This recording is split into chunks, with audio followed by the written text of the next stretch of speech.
Olá pessoal, no vídeo de hoje nós vamos falar sobre auditoria de fraude nos condomínios, ou seja, uma auditoria contratada com o objetivo de apurar irregularidades e fraudes nos condomínios. E essa modalidade ela difere um pouco da auditoria tradicional que se realiza nas empresas, onde o foco dessa auditoria tradicional tem um foco contábil, visa auditar as demonstrações financeiras, visando depois emitir um parecer, emitir um relatório para ser enviado para os bancos, para acionistas ou até mesmo para as bolsas de valores. Então, este é o processo de auditoria empresarial, que normalmente vai fazer essa avaliação contábil da empresa, dentro das normas contábeis. No caso, no condomínio, até por não existir uma obrigação legal de ter uma contabilidade, o processo da auditoria é um pouco diferente. Mensalmente são emitidas lá as pastas de prestação de contas pela administradora ou pela contabilidade e anualmente é realizada a assembleia.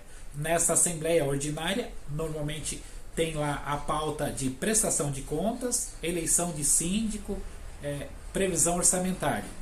Normalmente na prestação de contas, quando o processo é colocado em votação e não é aprovado, haja vista que muitos conselheiros não recomendam por achar que tem indícios de irregularidades ou fraude, sugerem nesta assembleia um processo de auditoria. Porém, essa auditoria ela não tem essa finalidade de verificar as demonstrações contábeis para um terceiro, ou seja, para um banco, para um acionista. E sim, ela tem uma finalidade de gerar uma garantia para os condôminos. Ela tem por objetivo verificar se não houve corrupção, se não houve fraude na gestão, no decorrer da gestão passada, fazendo com que os condôminos tenham segurança em aprovar as contas. Quando é contratado esse processo de auditoria investigativa ou auditoria de apuração de fraude, o auditor ele aplica testes específicos para verificar se no decorrer da gestão não houve ocorrência de fraude ou erros. No entanto, na aplicação dos testes, pode-se evidenciar fraudes e erros. Os testes normalmente são os exames documentais, podendo ser também inspeção em loco, para verificar se aqueles materiais comprados que constam ali na pasta de prestação de contas, se eles realmente se encontram lá no condomínio. Alguns testes também são em formato de entrevistas, né? Outros testes são cotações do mercado. Enfim, existem vários testes que a auditoria vai realizar para verificar se a gestão ela está conforme ou se ela tem ali indícios e de repente até apontamentos de evidências de fraude e irregularidades, né? Existe às vezes uma certa confusão sobre o que é fraude e o que é irregularidade, ou o que seria um erro, né? Existe uma linha muito tênue entre um e outro. Eu quero agora só exemplificar rapidamente que tanto fraude quanto erros, eles são atos da gestão, né? Mas o que diferencia entre um e outro é a intenção. Enquanto um erro ele pode ser uma omissão, ele pode ser uma imperícia ou até mesmo uma imprudência, na fraude nós temos a presença do dolo. O que seria o dolo? A intenção de fraudar, a intenção de causar o erro, a intenção de fazer algo visando um benefício próprio. Então, a diferença entre fraude e erro está basicamente na intenção do ato. Eu quero aqui enumerar alguns atos que são considerados fraudes e que, aliás, alguns atos que são erros, né, e outros atos que são fraudes. Isso dentro desse escopo que a gente faz de auditoria investigativa, auditoria de apuração de fraude. Eu até enumerei aqui, né? Então, principais erros, normalmente assim, lançamentos em duplicidades, então lançamento de contas em duplicidade ou pagamentos de conta em duplicidade. Isso às vezes ocorre por desatenção do pessoal da contabilidade, da administradora, ou por alguma falha no processo. Então, embora esse ato ele gere ali um prejuízo por lançamentos em duplicidade, o fato é decorrente de um erro de processo, um erro de lançamento. Também existe ali emissão de taxas de condomínio que muitas vezes não levam em consideração a fração ideal, o princípio da fração ideal que consta lá na convenção, fazendo com que alguns condôminos que deveriam pagar um valor maior paguem um valor menor, e aquele que deveria pagar um valor menor paga um valor maior. Esse também é um erro de lançamento, é um erro na emissão da taxa de boleto. Outros erros é fazer recolhimentos de impostos com valores errados ou não recolhimento, e fazendo com que gerem ali problemas futuros. Né? Quando você vai verificar, pegar uma negativa de débito, você verifica que há débitos lá no condomínio, na Receita Federal, ou na Prefeitura, ou no INSS. Então, esses erros de recolhimento ou de não recolhimento, eles são erros operacionais sem uma intenção de fraude. E eles são muito comuns hoje no condomínio. Também existe ali erros na contratação do seguro, da apólice do seguro, muitas vezes mal dimensionada. Então, às vezes essa apólice ela não está prevista uma gama de itens cobertos, ou o valor segurado ele é menor, mal dimensionado, menor, e quando acontece um sinistro, às vezes o condomínio leva um prejuízo porque o valor da apólice não cobre ali o sinistro, o dano, né? Fazendo com que os condôminos tenham que aportar valores para cobrir esse sinistro, né? E gerando então prejuízo ao condomínio. Erros também no recolhimento de verbas trabalhistas, né? Preenchimento de guias, erros no atraso do envio das obrigações fiscais, enfim, todo esses problemas que eu relatei agora são atos falhos no decorrer do processo administrativo executado por uma administradora, e alguns também são atos da gestão do síndico propriamente dita, que geram prejuízos. Tá? E a auditoria normalmente ela vai reportar esses erros. Esses erros eles são passíveis de pedidos de indenização ou até mesmo alguma sanção administrativa pela Assembleia do Condomínio, enfim. Mas, infelizmente, o que mais ocorre no condomínio, ou o que tem motivado as auditorias para apuração de fraudes, apuração de atos dolosos ou situações que não corroboram com a aprovação das contas no condomínio, são a desconfiança de fraude através de alguns indícios. Então eu vou listar aqui algumas principais fraudes que normalmente nos nossos exames e no nosso trabalho a gente tem descoberto. Uma delas é a questão de superfaturamento de compras, superfaturamento de produtos, visando ali uma margem para você receber uma comissão ou a tradicional propina. Tá? Então, o síndico adquire produtos com valor mais elevado, tendo ali já um acerto preliminar com o prestador, que após a compra desse produto, ele recebe por fora uma comissão, uma propina, e quem está pagando esse prejuízo é o condômino, né? Que está pagando mais caro por um serviço ou produto. Temos também a questão dos desvios de boleto.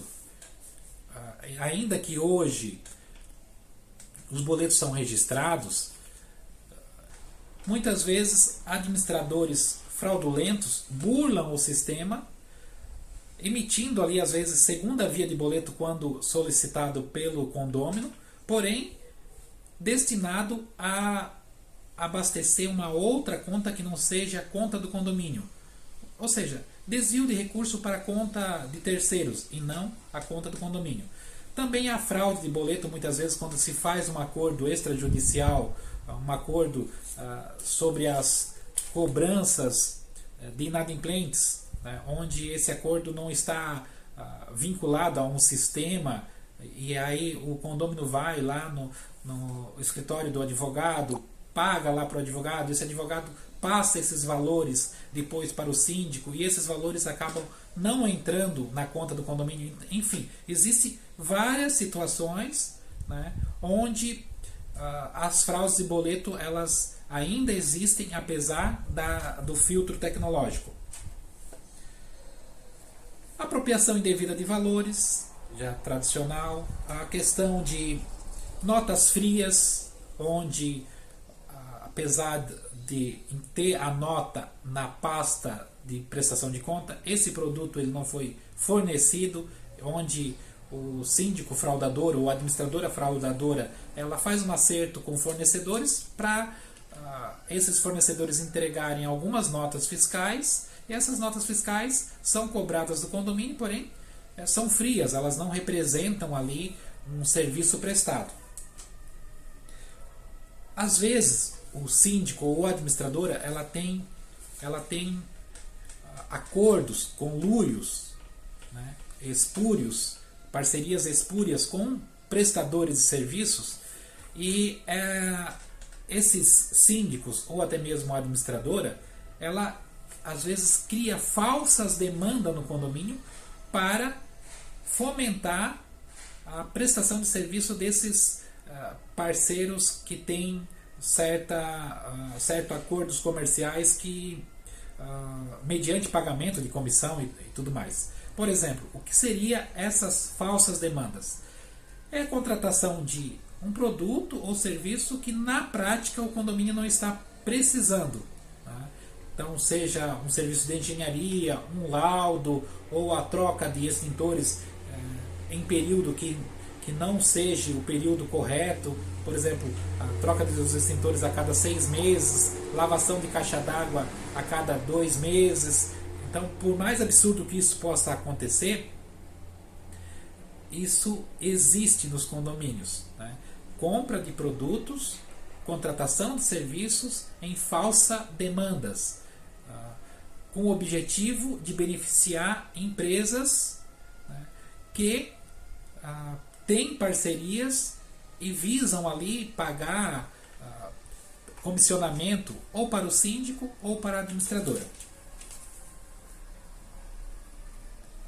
Ainda nessa linha de fraude, nós temos também as fraudes nos elevadores, que é muito cometida por empresas inidôneas, empresas desonestas na área de manutenção de elevadores. Essas fraudes muitas vezes acontecem sem o conhecimento do síndico ou da administradora. É uma fraude da empresa de elevador, que simula acidentes, que simula eventos no elevador para vender peças, ou fazem inspeções e de repente lá fazem algumas artimanhas para gerar uma falsa demanda também, ou seja, fazem alarmismo dizendo que precisa trocar tal peça, senão o elevador pode cair, pessoas podem até vir a se acidentar, e aí colocam ali uma espécie de faca na garganta do síndico para trocar essas peças, quando que na verdade essas peças elas ainda estão operacionais, ainda têm a sua vida útil, só que por falta de conhecimento do síndico, ele acaba ali substituindo essas peças, beneficiando a empresa, que muitas vezes tem meta de faturamento mensal, e seus técnicos eles vão até os condomínios fazendo esse tipo de atendimento fraudulento. Muitas vezes essas empresas elas oferecem um plano de manutenção mensal que são muito abaixo do mercado e acabam depois lesando o condomínio através dessas práticas de criação de falsa demanda. É muito difícil para o síndico ele acompanhar essas trocas de peças no elevador, porque ele não tem esse preparo técnico. E aí muitas vezes, quando o processo é abusivo, quando é frequente, quando há alguma desconfiança, ele tem que tomar alguns cuidados, né? Esses cuidados implicam, de repente, na contratação de uma empresa de engenharia, uma empresa especializada para fazer uma avaliação das peças do elevador, né? E assim verificar se não está tendo nenhum problema ou se realmente existe essa demanda de troca de peças constante por ser um equipamento mais antigo, ou se de repente não está sendo trocado peça apenas para cumprir metas nas as empresas de prestadoras de serviço de manutenção de elevador. Outras fraudes encontradas nos condomínios, nos nossos processos de auditoria, é a simulação de sinistro. Então, são sinistros que muitas vezes não ocorrem na realidade e que são simulados apenas também para beneficiar empresas, né, que de certa forma pagam comissão para esses administradores, né, então elas precisam ali faturar e muitas vezes é feita uma simulação de sinistro. Hoje as seguradoras elas não têm um processo muito apurado para verificar, para fazer a perícia, para fazer essas inspeções do sinistro. Muitas vezes ela apenas pede lá um orçamento, uma foto do que ocorreu, né, sem fazer uma apuração. No entanto, alguns administradores fraudadores criam ali situações simulando sinistro para beneficiar parceiros e ganhar ali a sua comissão. Um outro processo fraudulento, a inclusão de parentes, de amigos ou de pessoas com vínculo familiar para prestar serviço no condomínio, né? Essas pessoas normalmente não têm ali uma capacitação técnica. No entanto, muitas demandas de serviço são direcionadas para essas pessoas pelo vínculo familiar, pelo vínculo de amizade, pelo parentesco, visando ali benefício a esse prestador. Então, só lembrando que o síndico ele representa uma coletividade, ele representa ali o condomínio e ele tem como objetivo representar os interesses dos condôminos. Pessoal, então o nosso vídeo não ficar muito longo. O meu objetivo aqui era explicar que a auditoria de apuração de fraude ela tem um escopo especial visando investigar essas irregularidades e até mesmo essas práticas de fraude. Ao final do trabalho de auditoria é emitido um relatório, é emitido um parecer submetido à Assembleia, que poderá, se ele apontar fraude ou apontar algumas irregularidades passíveis de reparação judicial, ele poderá ser anexado num processo judicial contra o síndico ou contra a empresa que fraudou o condomínio, visando ali a reparação dos danos. Ok? Espero que vocês tenham gostado e até mais. Um abraço.